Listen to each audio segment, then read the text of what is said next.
Fala. Fala, pai. Contatos com o sertão.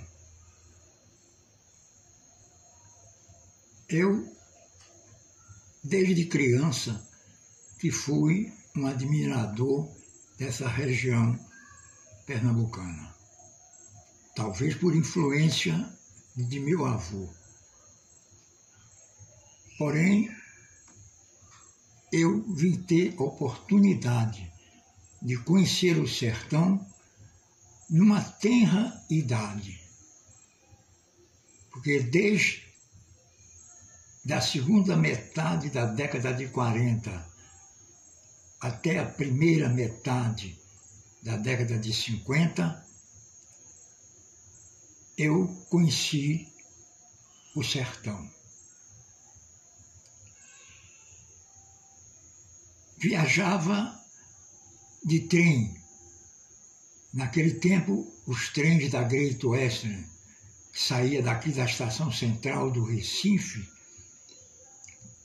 às 6 horas da manhã e chegava no interior às 5 da tarde. Naquela época, morava no sertão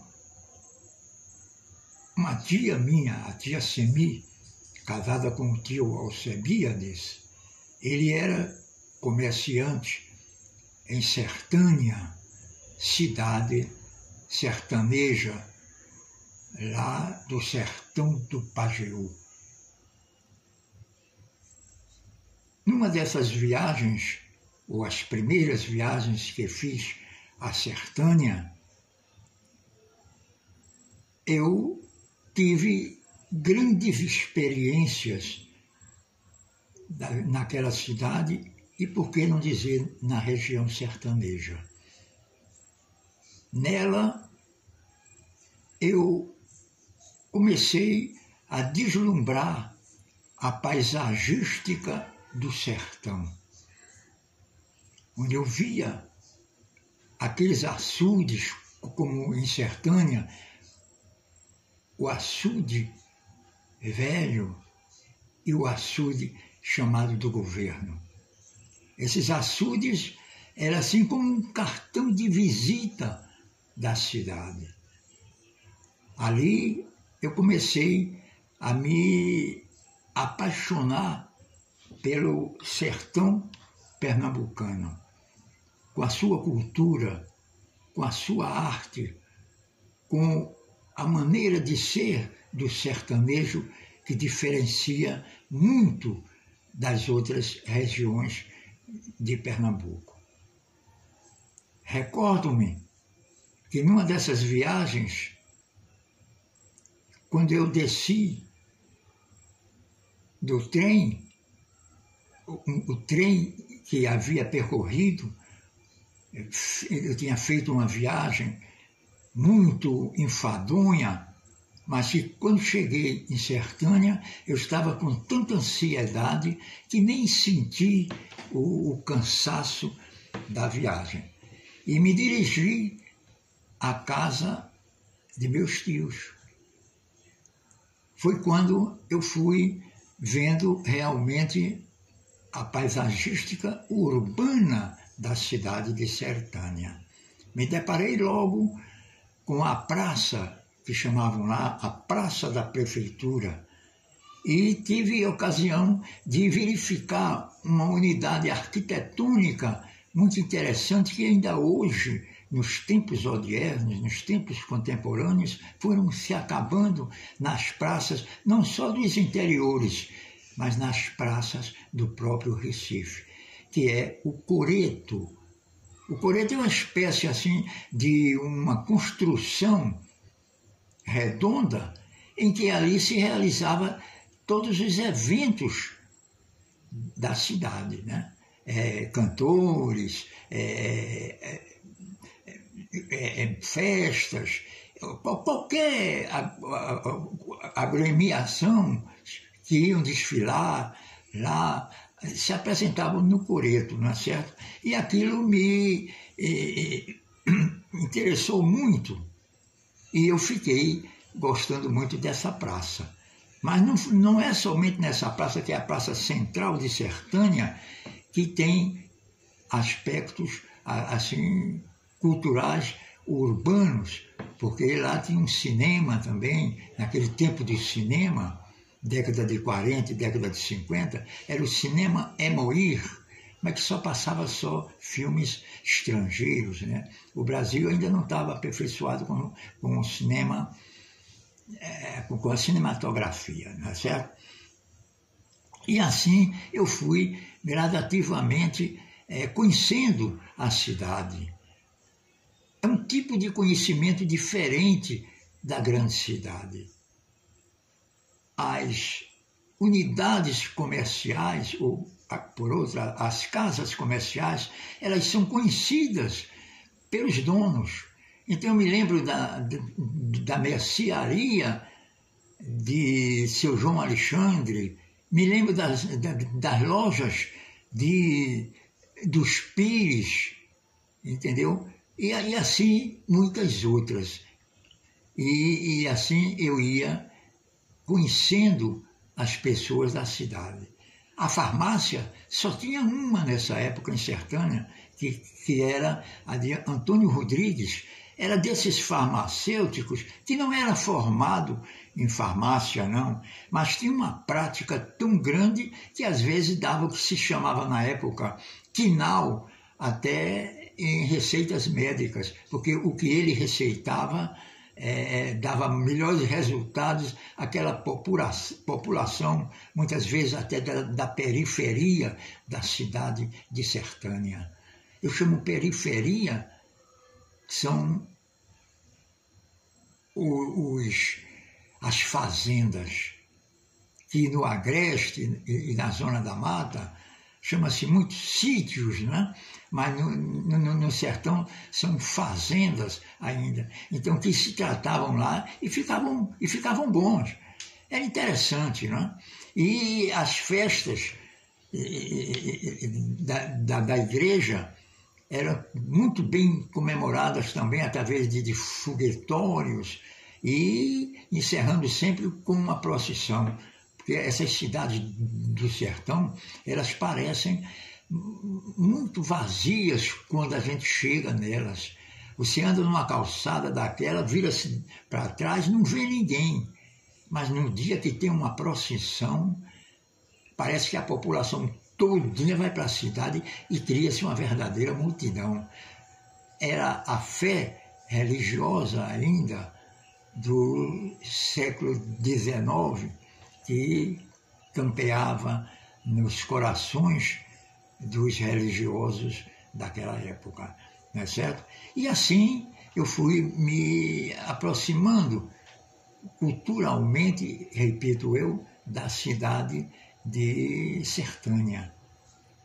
Sertânia que rivalizava-se até com Recife em certos aspectos. Isso não é muito comum, não, mas era interessante esse fato. Sertânia tinha uma orquestra, naquela época existiam orquestras, era Sertânia Jazz, dirigida pelo maestro Francisquinho, que aliás, ele tinha 2 irmãos que tocavam na orquestra, Ziro e Demétrio, né? E tinha outros, como um Ceguinho do Pandeiro, que tocava Valmir, que tocava saxofone tenor, e outros mais. E essas orquestras, por incrível que pareça, chegou até a animar aqui os bailes de São João e de Carnaval do nosso tradicional Clube Português do Recife, tá certo? Então você vê que às vezes há esses fenômenos em culturas pequenas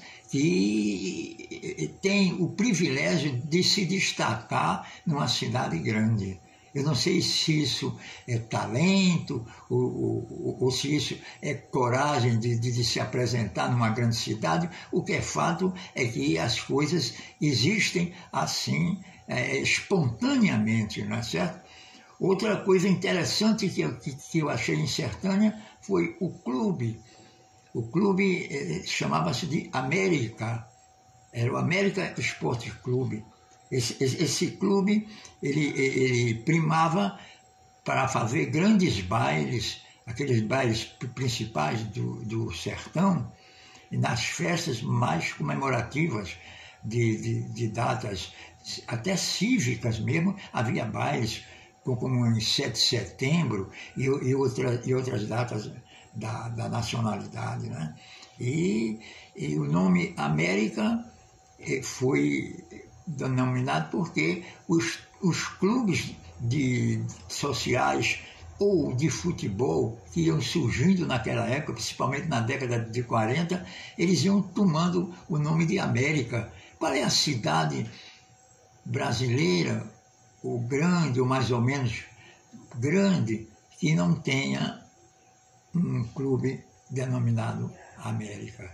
E isso me fascinava mais em observar a Sertânia, né?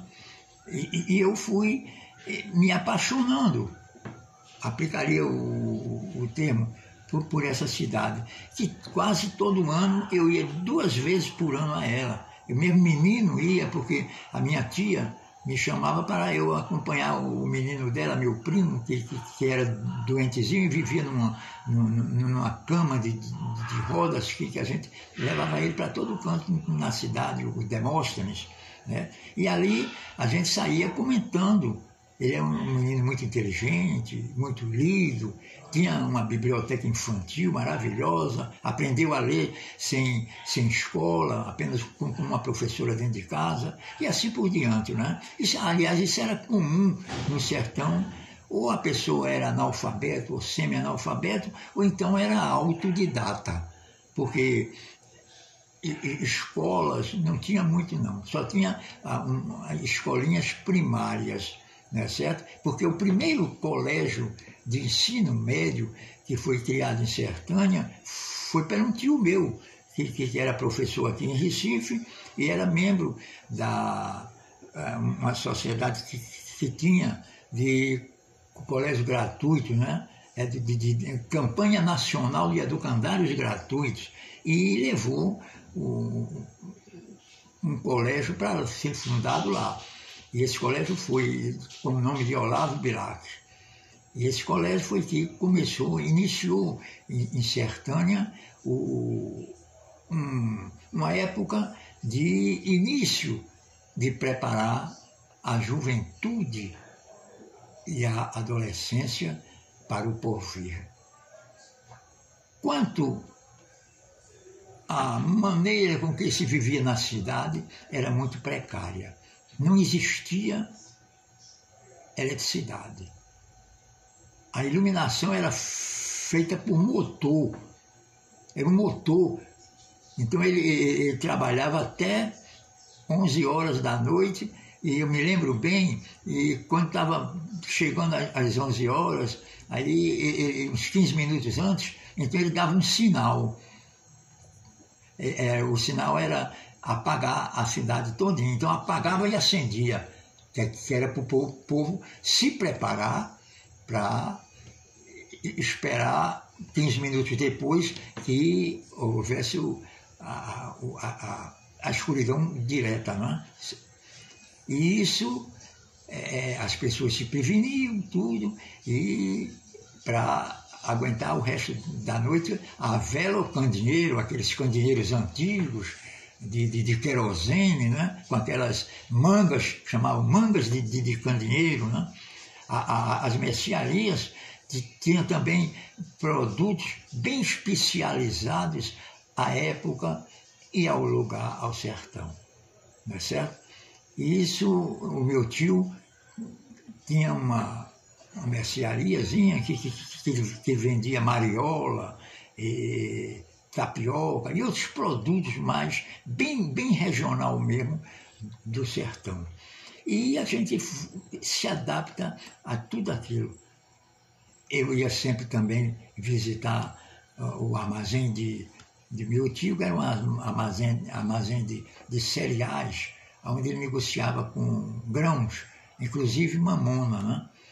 E ele era muito atento às coisas de Sertânia. Chegou até numa política dessa, ele se candidatou a vereador, mas não foi eleito, não. E por falar em política, pessoal, quanto à política, Sertânia era como quase todas as cidades, principalmente sertanejas da época, dominada plenamente pelo coronelismo. E os coronéis de Sertânia, eles eram da família Lins de Albuquerque. Então, eles tiveram um líder lá em Sertânia, que, por sinal, foi colega de turma de meu tio Pitágoras na Faculdade de Direito. Foi o doutor Etelvino Lins de Albuquerque. Chegou a ser governador de Pernambuco, senador, deputado federal, e antes já tinha sido secretário de Segurança Pública aqui do governo Agamenon Magalhães em Pernambuco, não é certo? E eles mandavam no município, né? Faziam tudo o que queriam fazer e não havia praticamente oposição. Eles tinham o dom já bem tradicional de mandar e desmandar. E isso o povo já era acostumado. Mas o que me interessou muito no sertão foi a sua paisagem, os seus açudes, a vegetação de fruta de palma, as vegetações do terreno tórrido do sertão e as célebres caatingas do Nordeste. Essas caatingas tão bem decantadas pelos escritores que abraçaram a temática do cangaço em nosso estado. Era justamente as batalhas das caatingas, era uma vegetação seca, em que só penetrava nelas quem tivesse realmente grandes experiências. Os vaqueiros, nos seus aboios, com suas boiadas, eles passavam por essas vegetações do sistema árido do sertão pernambucano, não é certo? E isso, os costumes iam sendo os mesmos por muitos anos mesmo, porque a cidade de Sertânia, ela foi crescendo, como toda cidade sertaneja, gradativamente. Não havia um processo de aceleração, não.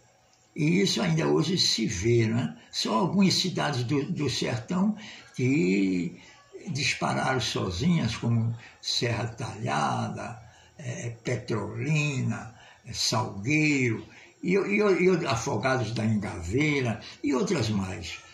E Sertânia ficou um pouco retardatária, mas continuou a ser ainda um cartão postal do sertão pernambucano na região do Pajeú. Eu digo um cartão postal porque são cartões postais inéditos. Eu digo porque tirei uma fotografia num local em que era o leito de um rio. Os rios não eram perenes, eram rios temporários. A classificação geográfica é essa. Então, no sertão, o verão brabo mesmo, então o sertanejo sentiu na pele os rios secarem, e as pessoas andavam por dentro dos rios. E eu tive essa oportunidade de andar dentro de um rio, andando, porque não tinha água. Hoje em dia, as coisas são bem diferentes, né? Eu estou contando aqui fatos da década de 40, década que terminou a Segunda Guerra Mundial. E que, por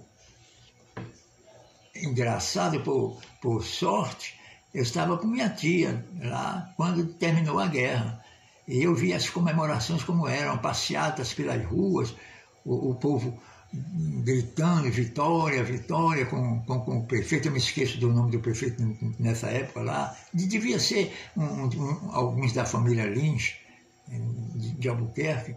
E aquilo ia me fascinando cada vez mais.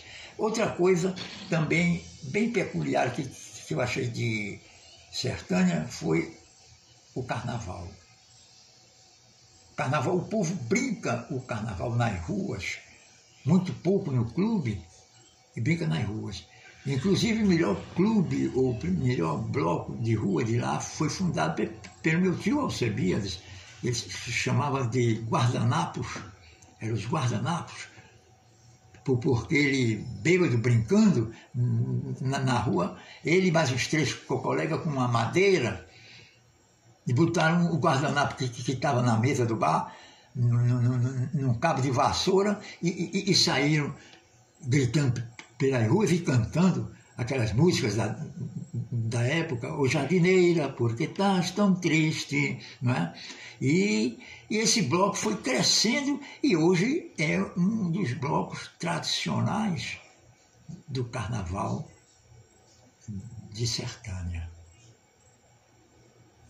Eu teria vontade de fazer realmente uma dissertação mais profunda dos costumes dessa terra, mas fica para outra oportunidade, porque o tempo é pequeno, é curto, e a gente tem que sintetizar as coisas. A água também não era encanada.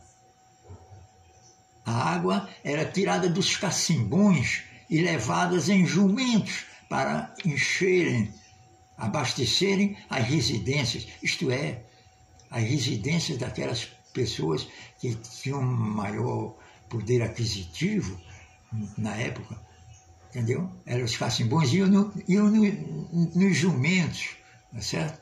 E isso é o sertão que eu conheci, muito menino mesmo, jovem, adolescente e criança, né? Hoje em dia, eu estou elucubrando o raciocínio, voltando ao passado, dizendo que tudo isso, essas estruturas que eu acabei de relatar, foram caindo, foram sendo superadas por modificações e hoje em dia até pela própria tecnologia, o avanço da tecnologia, mas ainda permanece uma coisa no sertão, é a lealdade, a solidariedade humana. Isso ainda permanece.